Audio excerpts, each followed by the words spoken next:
விக்ரமாதித்தன் வேதாள கதைகள் ஒவ்வொன்றும் சுவாரஸ்யமான புதிர்கள் நிறைந்தவை.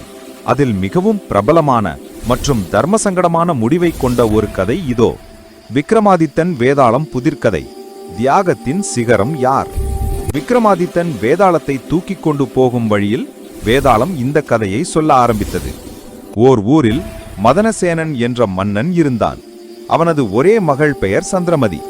அவளை 3 அழகிய வாலிபர்கள் காதலித்தார்கள். அவளை திருமணம் செய்து கொள்ள விரும்பினார்கள். மன்னன் சம்மதித்தான். ஆனால் ஒரு நிபந்தனை வைத்தான். என் மகள் சந்திரமதி மிகவும் புத்திசாலி. அவள் தனக்கு யார் தகுந்தவர் என்று அவளே தேர்வு செய்யட்டும். ஆனால் அவளை அடைய விரும்பும் நீங்கள் மூவரும் அவள் மனதை கவரக்கூடிய வகையில் ஒரு மகா தியாகத்தை செய்து காட்ட வேண்டும். மன்னனின் அறிவிப்பை கேட்டு சந்திரமதியை மணக்க விரும்பிய 3 இளைஞர்கள் வெவ்வேறு விதமான தியாகங்களை செய்ய தீர்மானித்தனர். முதல் இளைஞன் புத்திசாலி. இவன் ஒரு அறிஞன். உலகத்தின் எல்லா புதிர்களுக்கும் விடை காணும் ஆற்றல் இவனுக்கு இருந்தது. காதலுக்காக தனது அறிவெல்லாம் மறைந்து தான் ஒரு முட்டாளாக மாற தீர்மானித்தான். இரண்டாவது இளைஞன் வீரன். இவன் ஒரு சிறந்த வீரன்.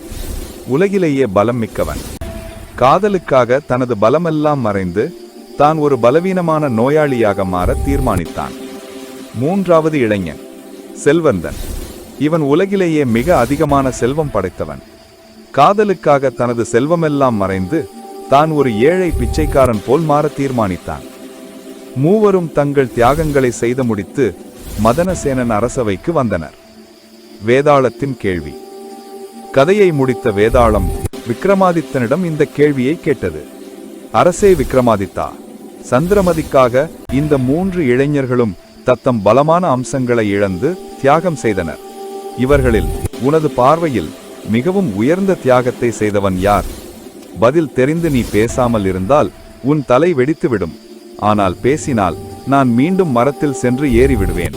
இது மிகவும் சிக்கலான ஆனால் தர்க்கரீதியான புதிர்.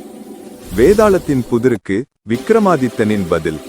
வேதாளம் கேட்ட இந்த 3 தியாகிகளில் மிகவும் உயர்ந்த தியாகத்தை செய்தவன் யார் என்ற கேள்விக்கு விக்ரமாதித்தன் அளித்த பதில் இதோ. உயர்ந்த தியாகத்தை செய்தவன் செல்வந்தன், 3வது இளைஞன். முதல் இளைஞன் அறிஞன். இவன் அறிவை இழந்தான்.